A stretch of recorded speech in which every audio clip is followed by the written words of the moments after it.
આજે મનના દરવાજાની અંદર હું પિંકલ એક એવો લો લઈને આવી છું કે જે લો વિશે કદાચ આપણે સાંભળ્યું છે પણ સમજ્યા નથી. આપણને અહીંના કુદરતના નિયમો ખબર નથી અને અહીંના કાયદાના નિયમો પણ નથી ખબર. એના લીધે ઘણી બધી વખત આપણે અટવાતા હોઈએ છીએ.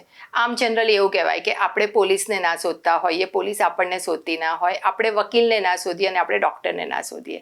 જો આ ત્રણની આપણને જરૂર ના પડે તો આનાથી વધારે નસીબદાર કોઈ નથી. પણ આપણે યુનિવર્સ લોને તો સમજવું પડશે.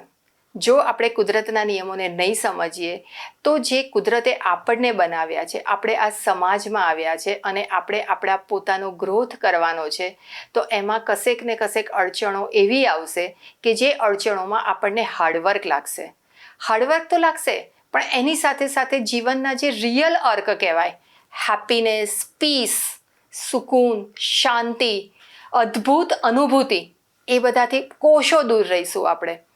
આ બધાથી જો આપણે નજીક આવવું છે તો આપણે કુદરતના નિયમોને સમજવા પડશે. યુનિવર્સ લો શું છે, કેવી રીતે કુદરત કામ કરે છે, અને જ્યારે આપણે નિયમોને સમજીએ છીએ ત્યારે આપણે યુનિવર્સની, કુદરતની નજીક જઈ શકીએ છીએ. અત્યારે લો ઓફ એટ્રેક્શન, મેનિફેસ્ટેશન, આ બધા શબ્દો તો ચિંગમની જેમ ચવાઈ રહ્યા છે, એનો રસ ચૂસાઈ રહ્યો છે. પણ ખરેખર એનો રસ શું છે એ રસને પણ સમજવો પડશે, માણવો પડશે, અનુભવવો પડશે. અને એ અનુભવ કરવા માટે મેનિફેસ્ટ કરવું છે, લો ઓફ એટ્રેક્શન જોઈએ છે, સફળતા તરફ આગળ વધવું છે, સબકોન્શિયસ માઇન્ડનો ઉપયોગ કરવો છે, તો આપણે યુનિવર્સ લો છે એ યુનિવર્સ લોને સમજવા પડશે. આપણા યુનિવર્સ લોને સમજાવવા માટે આજે આપણી જોડે છે ડૉક્ટર કિન્નરી. Thank you પિંકલભાઈ.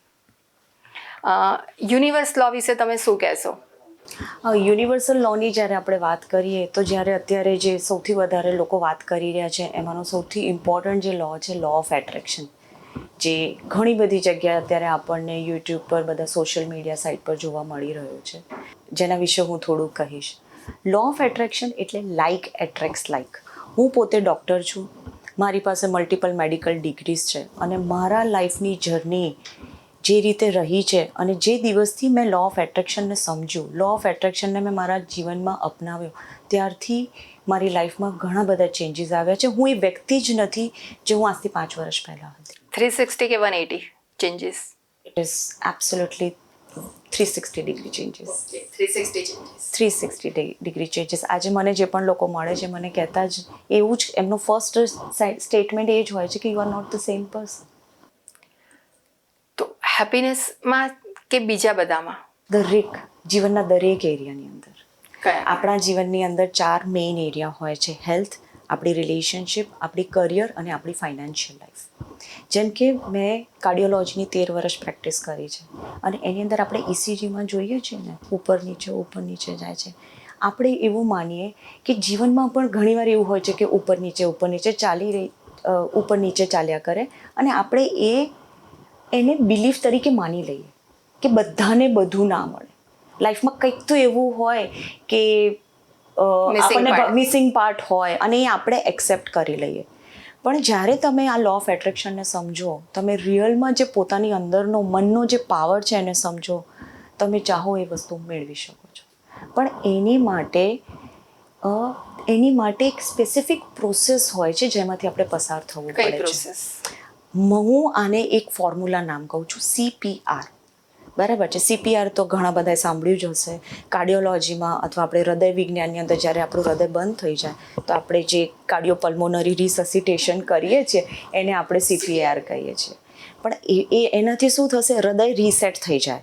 બરાબર છે? આપણે મસાજ આપીએ, ઓક્સિજન આપીએ, શોક આપીએ એટલે આપણું હૃદય રીસેટ થઈ જાય.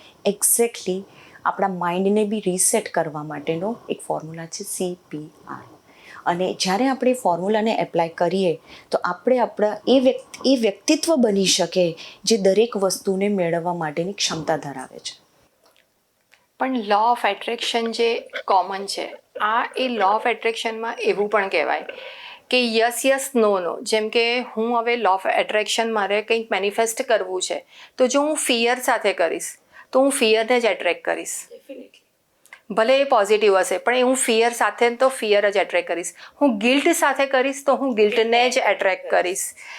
હું રિગ્રેટ સાથે કરીશ તો હું રિગ્રેટને જ એટ્રેક્ટ કરીશ, કારણ કે જે અંદર છે એ જ હું એટ્રેક્ટ કરવાની છું, બરાબર. લો ઓફ એટ્રેક્શનમાં, અને લો ઓફ એટ્રેક્શનમાં એવું કહેવાય કે જો મને મળ્યું તો હું હેપી છું, ના મળ્યું તો બી હું હેપી છું.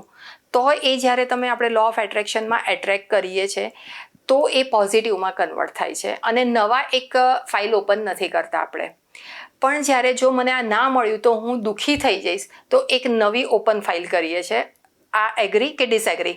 આને આપણે કંઈક અલગ રીતે પણ એ કરી શકીએ, સમજી શકીએ એમ છે, બરાબર છે. જેમ કે મેં તમને પહેલાં એક CPR ફોર્મ્યુલાની વાત કરી, તો એમાં આપણે CPR ફોર્મ્યુલાને થોડો સમજી લઈએ અને પછી જે R છે એ તમારા આ ક્વેશ્ચનનો જવાબ આપશે. તો C ઇઝ ફોર કન્ડિશનિંગ, બરાબર છે. જ્યારથી આપણો જન્મ થયો છે, અને આજના જમાનામાં તો ગર્ભ સંસ્કારની વાત થઈ રહી છે કે જ્યારે આપણે ગર્ભમાં આવીએ ત્યારથી જ આપણી કન્ડિશનિંગ, જે મધરનું મન હોય છે અને માતાના જે થોટ પ્રોસેસ હોય છે એની અસર ગર્ભ પર થતી હોય. ચલો એ વાત ના લઈએ, પણ જન્મથી આપણે કન્ડિશન થઈએ છીએ, બરાબર છે.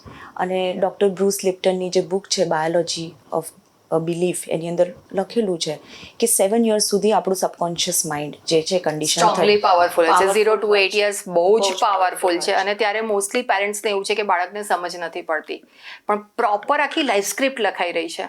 એટલે કે એ બાળકના બ્રેઇનના, આપણે ન્યુરોસાયન્સને સમજીએ, બ્રેઇનના અમુક પોર્શન જે પ્રીફ્રન્ટલ કોર્ટેક્સ હોય છે, જે ફોરહેડની પાછળ હોય છે, એ ડેવલપ નથી થયેલા હોતા.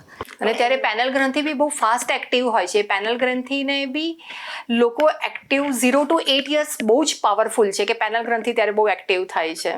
એટલે એ વખતે જે પણ અનુભવો છે, બાળકે જે પણ જોયું છે, જે પણ ઘરનું વાતાવરણ, પડોશીઓનું વાતાવરણમાંથી જો એ લઈ લે છે, એ વખતે એની લોજિકલ જે બ્રેન હોય છે એ ડેવલપ નથી થયેલું હોતું, તો એ બધી વસ્તુઓને સાચું માની લે છે. એના પછી એ વસ્તુનું રિપીટેશન થાય છે. સ્કૂલ દરમિયાન અપ ટુ 14 years સુધી જે પણ અનુભવો થાય એને એક્સેપ્ટ કરતો જાય અને એના સબકોન્શિયસ માઇન્ડની અંદર પેટર્ન્સ બને છે અને એ જ પેટર્નના આધાર પર બાકીનું જીવન એનું બનતું જાય છે. એટલે ધીસ ઇઝ ધ કન્ડિશનિંગ. એટલે સૌથી પહેલાં તો આપણે આ કન્ડિશનિંગને સમજવું પડે. પેટર્ન્સની હું જે વાત કરું છું એના માટે હું તમને ખાલી એક જ ક્વેશ્ચન પૂછીશ કે તમે તમારા જીવનમાં એવું અનુભવ કર્યું છે કે અમુક વસ્તુ રિપીટેડલી થાય છે? એમાં એવું હોય, માણસ બદલાય, સમય બદલાય, સંજોગો બદલાય, સિચ્યુએશન બદલાય, એક્સપિરિયન્સ સેમ થાય. એક્સપિરિયન્સ શું છે? તમારી અંદરની ફિલિંગ સેમ રહે છે. અને આ વસ્તુ મને મારા જીવનમાં ઘણા પાછળથી સમજાયું કે લોકો બદલાયા, પરિસ્થિતિઓ બદલાઈ. મેં ઇન્ડિયા છોડીને હું UK ગઈ, પણ મારો અંદરનો અનુભવ તો કદી બદલાયો જ નહોતો. અને એ વખતે મારા જીવનમાં આ જે નોલેજ છે આવ્યું. કોઈ વ્યક્તિ હોય ને કે મને રિસ્પેક્ટ નથી મળતું, હું કેટલું બી કરું મને રિસ્પેક્ટ નથી મળતું, તો એ રિસ્પેક્ટ એવું નથી કે એને અત્યારે નથી મળતું.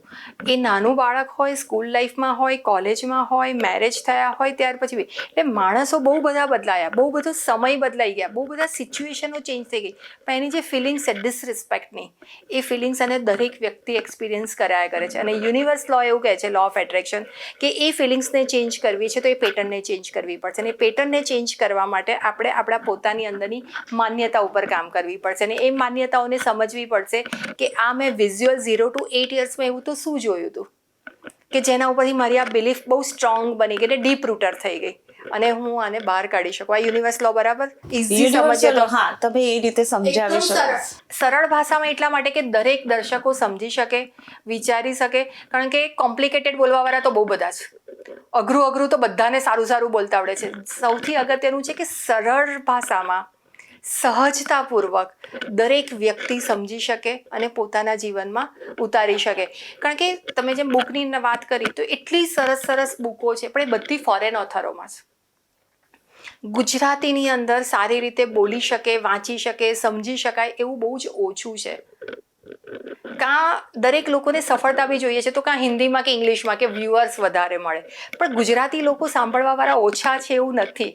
બહુ મોટો ગુજરાતી વર્ગ છે, બહુ જ બધો છે અને કદાચ દુનિયાના દરેક ખૂણામાં છે. એવું નથી કે ખાલી અમદાવાદમાં કે ગુજરાતમાં છે.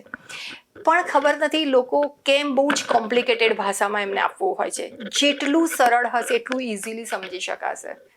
તો આપણે આજે બી તમે ને હું આપણે એ જ પ્રયત્ન કરી રહ્યા છીએ કે બને એટલું સરળ ભાષામાં યુનિવર્સ લોને સમજાવી શકીએ. સી ઉપર આપણે વાત કરી, કન્ડિશનિંગ. કન્ડિશનિંગ. સી પતી ગયું, હવે આવે પી. તો પીને આપણે કેવી રીતે સમજીશું? એટલે જ્યારે આપણને આપણા જીવનમાં કંઈક જોઈતું હોય તો સી એટલે કન્ડિશનિંગને સમજવું બહુ જરૂરી છે, પેટર્ન્સને સમજવું જરૂરી છે કે મારી લાઈફમાં અમુક વસ્તુઓ રિપીટેડલી થઈ રહી છે. નાવ P four process. Process means જ્યારે આપણે આ વસ્તુને સમજીએ તો આપણે જે વ્યક્તિત્વ બનવું છે, જે વસ્તુ જોઈએ છે એની માટે એક પ્રોસેસમાંથી પસાર થઈ જવું જોઈએ. નાવ આજની જે જનરેશન છે, આજના લોકો છે જે સોશિયલ મીડિયાનું આટલું બધું યુઝ છે, દરેકને ક્વિક રિઝલ્ટ જોઈએ છે. આઈ વોન્ટ ધીસ, ઇમિડિયેટલી લોકોને રિઝલ્ટ જોઈએ છે, જે પોસિબલ નથી. એટલે સૌથી પહેલાં જે મને કહેવાનું ગમશે કે there is a process two gate everything. જ્યારે તમને તમારા જીવનમાં કંઈ જોઈતું હોય ત્યારે તમારે વસ્તુઓને સમજવી પડે, એને ઇમ્પ્લિમેન્ટ કરવું પડે. નોલેજ તો દરેક જગ્યાએ છે. આજે નોલેજ મેળવવું બહુ ઇઝી છે, પણ knowledge plus implementation is equal to result. એટલે ઇમ્પ્લિમેન્ટેશન કરવાની જે ઇમ્પ્લિમેન્ટેશન એટલે ઓબ્વિયસલી જે નોલેજનું એપ્લિકેશન જે કરવું એ ઇમ્પ્લિમેન્ટેશન એકદમ નોલેજ ઇઝીલી બહુ અવેલેબલ જ છે ઇઝીલી અવેલેબલ છે અને એ નોલેજમાં ફિલ્ટર કરવું બહુ જરૂરી થઈ ગયું છે. બહુ જરૂરી થઈ ગયું છે અને સાયન્ટિફિક વેમાં આ વસ્તુને સમજવું બહુ જરૂરી થઈ ગયું છે. એટલે સી કન્ડિશનિંગને સમજવાનું, process. There is no shortcut to anything in life. દરેક વસ્તુ માટે આપણે એને સમજવી પડે, ઇમ્પ્લિમેન્ટ કરવી પડે, ત્યારે જ તમને રિઝલ્ટ મળશે. એવું કહેવાય કે શોર્ટકટ દરેક જગ્યાએ ના વાપરવો જોઈએ અને સફળતાનો કોઈ શોર્ટકટ નથી. ડેફિનેટલી સફળતાનો કોઈ શોર્ટકટ નથી. But everything is possible. સફળતાનો શોર્ટકટ નથી એટલે એવું નથી કે લોંગ છે, પણ જે પ્રોસેસ કરવાની છે એ કરવાની જ છે. એમાં તમે શોર્ટકટ ના વાપરી શકો, બાંધછોડ ના કરી શકો. હું લો ઓફ એટ્રેક્શન કરું છું એટલે હું પુરુષાર્થ ના કરું એ શોર્ટકટ થયો, પણ હું પુરુષાર્થ કરું છું સાચા વે ઉપર, મારી પ્રોપર કન્ડિશનિંગ સાથે, મારી પેટર્નને સમજીને, અને એ રિઝલ્ટ માટે એ શોર્ટકટ ના થયો. પ્રોપર ને? શોર્ટકટનો મતલબ એ નથી કે તમે વિચાર્યા કરો કે મને મળી રહ્યું છે અને હું કામ ના કરું. ડેફિનેટલી. એટલે હું તમને મારા પર્સનલ અનુભવ કહું છે કે હું જ્યારે મારી એકેડેમી રન કરું છું અને લોકો મારી પાસે આવે છે કે હા એ તો હમકો પતા હૈ, મને આ વસ્તુ ખબર છે, પણ એ લોકો બહુ સુપરફિશિયલ વેમાં એ વસ્તુને સમજે છે. એ વસ્તુને સમજવી પડે, એને સાયન્ટિફિક વેમાં પણ સમજવી પડે. આની અંદર ખાલી રૂલ નથી આવતો, લો ઓફ એટ્રેક્શન નથી આવતું, એની પાછળ બ્રેન સાયન્સ એટલે કે ન્યુરો સાયન્સ પણ સમજવું પડે, સાયકોલોજી, આપણું માઇન્ડ કેવી રીતે કામ કરે, vote exactly the subconscious mind is. Neuro science અને સાયકોલોજી બેને આપણે મિક્સ કરવું હોય તો ડેફિનેટલી થઈ શકે. માઇન્ડ આપણું એ સાયકોલોજી સાથે કનેક્ટેડ થશે અને બ્રેઇન એ ન્યુરો સાયન્સ સાથે કનેક્ટેડ થશે. કારણ કે બ્રેઇન અને માઇન્ડ આ બેના કોમ્બિનેશન વગર, એટલે જેમ કે આપણે કાર ચલાવીએ છીએ તો ક્લચ અને ગિયર, બહુ ક્લિયર. શરૂઆતમાં જેમ કે સ્ટાર્ટ અથવા તો પહેલાં આપણે બજાજ સ્કૂટર હતું કે ભાઈ તમને નથી પ્રોપર ફાવતું તો એક્સિલેટર જેવું આપણે આપીશું એટલે એક ધક્કો વાગશે અને આપણે અટકી જઈશું કે આંચકો વાગશે. અને આપણે સોફ્ટવેર અને હાર્ડવેરની રીતે પણ સમજી શકીએ કે માઇન્ડ આપણું સોફ્ટવેર છે અને બ્રેઇન છે it is kind of a hardware. અને જે રીતે ન્યુરો કનેક્શન્સ બને છે આપણા, ઇટ ઇઝ અ હાર્ડવેર. પણ એ પ્રમાણે આપણું પછી માઇન્ડ કામ કરે છે, જે રીતે આપણા ન્યુરો કનેક્શન બન્યા છે. પણ ફિઝિયોલોજી પણ આની સાથે એડ તો થશે જ ને. Psychology, physiology, mind, neuro, brain બધું એકબીજાની સાથે. અને ઘણી વખત એવું થાય છે કે બ્રેઇનના ન્યુરો બદલવા છે પણ એ અઘરું પડે છે, તો આપણે આપણી સાયકોલોજીને સમજવી પડશે. સાયકોલોજીને બી સમજવી જો અઘરી પડે છે તો આપણે આપણી ફિઝિયોલોજીને સમજવી પડશે. એક એક્ઝામ્પલથી પૂછું છું કે જેમ કે મારે ખુશ રહેવું છે, મારા બ્રેઇનના ન્યુરો અથવા તો મારું એ કેમિકલ્સ, ડોપામાઇન કેમિકલ્સ નથી જરતું, મને બોડી સપોર્ટ નથી આપતું, હું મારી સાયકોલોજીને સમજું છું તો મારી આજુબાજુ એટલા બધા પ્રોબ્લેમ છે કે એ પ્રોબ્લેમની અંદર નેચરલ છે કે મારા બ્રેઇનના ન્યુરો આ કેમિકલ્સને નથી બનાવી શકતા. તો હું મારી ફિઝિયોલોજી ચેન્જ કરું છું કે હું એવા એન્વાયરમેન્ટમાં જતી રહું છું કે જ્યાં એ એન્વાયરમેન્ટમાં મને કમ્પલસરી હસાવે. અને એ હસતા હસતા પેઇન એટલું બધું સાયકોલોજી બોડીએ લીધું છે કે હસતા હસતા આંખમાંથી આંસુ નીકળી જાય છે. અને જ્યારે એ હસતા હસતા આંખમાંથી આંસુ નીકળે છે તો બોડીની અંદરનો જે પેચ છે એ પેચ રિલીઝ થાય છે. જેવો એ પેચ રિલીઝ થાય છે એટલે જે પેલા બ્રેઇનના ન્યુરોના હોર્મોન્સે કાઢવાનું છે તો એ હોર્મોન્સ એને રિલીઝ કરે છે. તો મેં ફિઝિયોલોજી ચેન્જ કરી તો મારી સાયકોલોજી ચેન્જ થઈ, સાયકોલોજી ચેન્જ થઈ તો મારા બ્રેઇનના ન્યુરો ચેન્જ થયા. તો આ રીતે પણ ઇઝી વેમાં આપણે એન્વાયરમેન્ટ કટ ઓફ કરીને પણ અવેરનેસ છે, સમજ છે, તો એકબીજાની સાથે આપણે કામ કરી શકીશું. આની સાથે તમે એગ્રી? હું આની સાથે એગ્રી થાઉં છું. અને જે તમે એન્વાયરમેન્ટની વાત કરી, હું તમને એક સિમ્પલ ભાષામાં કહું કે જેની પાસે નોલેજ છે, જે આખી પ્રોસેસને જાણે છે, ઇફ યુ સરેન્ડર, બરાબર છે, ટ્રસ્ટ ધ પ્રોસેસ, જે CPRનો જે P છે, જો તમે પ્રોસેસમાંથી પસાર થવા માટે રેડી થઈ જાઓ, then you are bound to get result. અને એની લોકો સરેન્ડર જ નથી થતા ને. ટ્રસ્ટ છે પણ એ જે સરેન્ડરનેસ જોઈએ એ ફ્યુ પીપલની અંદર છે. પણ પિંકલબેન, એક વસ્તુ છે કે જે વ્યક્તિને પોતાની લાઈફને ચેન્જ કરવી છે, જે પોતાની લાઈફથી ખુશ નથી, જે લોકોને ઇનફ ઇઝ ઇનફ, આ એક વસ્તુ મેં છેલ્લા 5 વર્ષથી હું આ ફિલ્ડમાં છું, એક વસ્તુ જોઈ, જે વ્યક્તિ એવું વિચારી લીધું છે ને કે enough is enough, now I want to change my life, એ લોકો ડેફિનેટલી કરી શકે છે. જે લોકો, ઘણા લોકો કમ્ફર્ટ ઝોનમાં છે કે ચલો ટ્રાય કરી લઉં, બરાબર છે, એ લોકોની જે પ્રોગ્રેસ હોય છે એમાં વાર લાગે છે, બિકોઝ એમની પાસે ઓલરેડી ઘણું બધું હોય છે, બટ એ લોકોને એમની જે ગતિ હોય છે રિઝલ્ટ મેળવવાની, એમાં વાર લાગતી. કારણ કે કમ્ફર્ટ હંમેશા તમને રિઝલ્ટ ઓછું જ આપશે. તમને રોકશે. તમારે જે એફર્ટ્સ મૂકવાના છે, તમારે જે પ્રોસેસમાંથી પાર થવાનું, ઓકે આજે નિકાલે, એ રીતે આપણે પોતાને, જેને આપણે નોર્મલ ભાષામાં પ્રોકાસ્ટિનેશન કહેતા હોઈએ છીએ, એ વસ્તુ આવી જાય. એટલે પણ ઇનફ ઇઝ ઇનફ ત્યારે આવે છે ને કે જ્યારે એ પોતે પોતાના લાઈફની પૂરેપૂરી રિસ્પોન્સિબિલિટી ઉપાડવા માટે રેડી થઈ જાય છે, કમ્પ્લેનમાંથી રિસીવિંગ મોડ પર આવી જાય છે અને પોતાના લાઈફની પૂરેપૂરી રિસ્પોન્સિબિલિટી એ પોતે લે છે.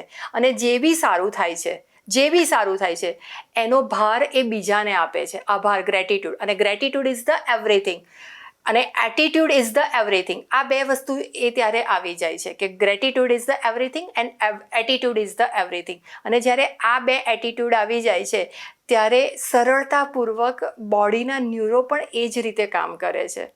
પણ એ જે તમે કહો છો ને ગ્રેટિટ્યૂડ, એટલે એકવાર કરવાથી ના થાય. આપણે એ જ વસ્તુ હું કહું છું કે પ્રોસેસ અને એની રિપીટેશન્સ, અને આપણું બ્રેન કેવી રીતે ટેવાયેલું છે શીખવા માટે, સ્પેસ્ડ રિપીટેશન. એકવારમાં હું 1 કલાક બેસી ગઈ ને પછી બાકીના 23 કલાક હું શું કરી રહી છું? ઓકે, તો એ વસ્તુનો બી ઘણો અસર થાય છે. એટલે ન્યુરોસાયન્સને સમજવું જરૂર છે, આપણી સાયકોલોજીને, આપણા માઇન્ડ પાવરને, એ દરેક વસ્તુને સમજવાનું જરૂર છે ને એની માટેની પ્રોસેસ હોય છે. એટલે જ્યારે તમે તમારી લાઈફને ચેન્જ કરવા માંગો તો પ્રોસેસ ઇઝ સમથિંગ કે આપણે હંમેશા એને સમજવું જોઈએ. Now the third is R, જે તમારો મેઇન ક્વેશ્ચન હતો. R is rule. બરાબર, હું તમને ખાલી એક જ ક્વેશ્ચન પૂછું, what are the chances of winning any game when you don't know the rules? તમારે એક ગેમ રમવી છે, તમને રૂલ્સ જ નથી ખબર, તો એનો એ ગેમને જીતવાના ચાન્સીસ કેટલા હશે? As per science very less than 5%. અને તમે જીતી પણ જશો તો બાય ચાન્સ હશે, અને એ રિપીટેડ રિઝલ્ટ નહીં મળે તમને, બરાબર છે. તો આપણું જીવન પણ અમુક રૂલ્સને ફોલો કરે છે 24/7, બરાબર છે. અને આપણને આ સાયન્સ, આપણે જ્યારે 5મા 6ઠામાં ફિઝિક્સ ભણતા હતા, સાયન્સ ત્યારે સમજાવવામાં આવ્યું છે, પણ આપણને એ વસ્તુ પદાર્થોના ફોર્મમાં શીખવાડવામાં આવ્યું. એ વસ્તુ આપણી લાઈફમાં કેવી રીતે એપ્લાય થાય છે ને એ આપણને ના શીખવાડવામાં આવ્યું. હું કાયમ એવું કહું કે સ્કૂલમાં હતા ને ત્યારે ગુરુકોણ શીખ્યા, લઘુકોણ શીખ્યા, ત્રિકોણ શીખ્યા, પણ દ્રષ્ટિકોણ તો છે ને જીવન જીવતા ગયા ને એમ સમજતા ગયા. દ્રષ્ટિકોણ ખરેખર શીખવાડવો જોઈએ સ્કૂલ લાઈફમાં, કોલેજ લાઈફની અંદર. અને જ્યારે એક બાળક નાનું છે ત્યારે તો લઘુકોણ થોડોક ઓછો ખબર પડશે તો ચાલશે. હું એ જ કહું, સાઇન થીટા કોસ થીટા થોડું ઓછું આવડ્યું હોત ને તો ચાલશે. દ્રષ્ટિકોણ. અને દરેક, જેમ સ્કૂલની એક્ઝામનું પેપર બધાનું એક સરખું હતું, પણ લાઈફની એક્ઝામનું પેપર દરેક વ્યક્તિનું અલગ છે. અને આપણે બીજાનું પેપર જોઈને એની એક્ઝામ આપવાનો ટ્રાય કરીએ છીએ, એટલે જે એને સફળતા મળી છે એની સફળતા આપણને નથી મળતી. દરેકનું પેપર અલગ છે, દરેકના MCQ અલગ છે, દરેકની એક્ઝામ આપવાની રીત અલગ છે, અને દરેકના રાઈટ એન્ડ રોંગ અલગ છે, પણ બધા પર રૂલ સેમ એપ્લાય થાય છે. હા, એટલે તો યુનિવર્સ લો ઉપર આપણે વાત કરીએ છીએ આજે, કે યુનિવર્સના, કુદરતના અમુક નિયમો છે, એ નિયમોને સમજવા પડશે. અને એ રૂલ્સ સેમ છે, ત્યારે જ્યાં નથી આવડતું ત્યારે જેમ આપણે સ્કૂલમાં કોપી કે બીજા કોઈને, એની બદલીમાં અહીંયા યુનિવર્સને સરેન્ડર થવું પડે. જ્યારે સરેન્ડરનેસ આવી જાય છે ત્યારે એ એક્ઝામમાં થોડુંક એટલીસ્ટ ડિસ્ટિંક્શન તો આવી જ શકે. શ્યોર. અને પિંકલબેન, જ્યારે આપણે એકવાર આ લાઈફના રૂલ્સને સમજી જઈએ અને પછી તમે જો આ ગેમ રમો તો એટલી મજા આવે છે. અને તમે પોતે એક કલ્પવૃક્ષ બની શકો છો. કલ્પવૃક્ષ ક્યાંય બહાર નથી, એ તમારી અંદર જ છે. અને તમે એવું જીવન જીવી શકો છો કે you want it and you get it. એ તમે કરી શકો, પણ તમારે એની માટે કન્ડિશનિંગને સમજવી પડશે, પેટર્ન્સને સમજવી પડશે, તમારે એ પ્રોસેસમાંથી પસાર થવું પડશે અને જીવનના રૂલને સમજવું પડશે. અને સૌથી વધારે જે ઇમ્પોર્ટન્ટ રૂલ હોય છે that is a law of attraction, જેની વાત કરતા હોઈએ છીએ મોટાભાગના લોકો. અને that is like attracts like. તમે જે છો, જ્યાંથી આપણે શરૂઆત કરી હતી ત્યાં અહીંયા આવ્યા, બરાબર છે. એટલે તમને એ નથી મળતું જે તમને જોઈએ છે, તમને એ મળે છે જે તમે છો. અને તમારે એ વસ્તુ સમજવી પડે કે તમે કોણ છો. એટલે આને એવી રીતે બી કહેવાય ને કે યુનિવર્સ એ નથી આપતું કે તમે જે માગો છો, યુનિવર્સ એ આપે છે કે જે તમારી અંદર છે. અને તમારી અંદર શું છે એ વસ્તુને આપણે સિમ્પલ એક માઇન્ડના એક્ઝામ્પલથી સમજી શકીએ. આપણું માઇન્ડ છે, બરાબર છે. માઇન્ડ શું છે? આપણા બ્રેનનું જે ફંક્શન છે, જેને આપણે જોઈ નથી શકતા પણ વિચારીએ છીએ, લોજિકલી એને આપણે ફીલ કરી શકીએ છીએ. હવે એના બે પાર્ટ છે. 5 to 10% આપણું કોન્શિયસ માઇન્ડ હોય છે. સવારથી રાત સુધી આપણે જે બી ક્રિયાઓ કરીએ છીએ કોન્શિયસલી, અહીંયા જવાનું છે, આપણે આપણા ટુ ડુ લિસ્ટ બનાવીને કામ કરીએ. બાકીનું 95 to 90% જે આપણું માઇન્ડ હોય છે that is a subconscious mind, બરાબર છે. એટલે જે આપણું કોન્શિયસ માઇન્ડ છે એ ડિસિઝન લે છે, એક્શન ડિસાઇડ કરે છે. જ્યારે સબકોન્શિયસ માઇન્ડની અંદર 3 વસ્તુઓ હોય છે. એક છે આપણા ઇમોશન્સ, આપણી ફિલિંગ્સ, જે તમે વાત કરી કે તમે શું ફીલ કરો છો. તમે ઘણા બધા એક્ઝામ્પલ પણ આપ્યા ફિલિંગ્સના. તો ફિલિંગ્સ હોય છે. બીજું હોય છે આપણા થોટ્સ, આપણે વિચારો શું કરીએ છીએ, આપણે પોતાની સાથે શું વાતો કરીએ છીએ, એ આપણે એના પર ધ્યાન આપવું જોઈએ કે હું પોઝિટિવ મારા વિશે બોલું છું કે નેગેટિવ બોલું છું. અને જે થર્ડ વસ્તુ છે, તમે હમણાં વાત કરી માન્યતાઓ, કે તમે શું બિલીવ કરો છો પોતાના વિશે. એટલે આને સિમ્પલ ભાષામાં કહી શકાય કે તમારી ફિલિંગ્સ, તમારા થોટ્સ અને તમારી બિલીફ સિસ્ટમ, જે આપણા સબકોન્શિયસ માઇન્ડના પાર્ટ છે, એની અંદર આપણે ઉતરવું પડે. એના ઉપર જ્યારે આપણે કામ કરીશું તો આપણને જે ગોલ બનાવ્યો છે આપણા જીવનમાં, એ દરેકને એ લેવલ પર લઈ જઈએ તો લાઇક એટ્રેક્ટ્સ લાઇક. તમને એ વસ્તુ મળી લે. અને એમાં જે તમે શરૂઆતમાં જે એક્ઝામ્પલ આવ્યા કે ગિલ્ટ ફીલ કરીએ છીએ, આપણે રિગ્રેટ ફીલ કરીએ છીએ, તો આપણને એ રિગ્રેટવાળી સિચ્યુએશન જ મળશે. લોકો, સિચ્યુએશન, પરિસ્થિતિઓ બદલાતી જશે પણ ફિલિંગ એની એ જ રહેશે.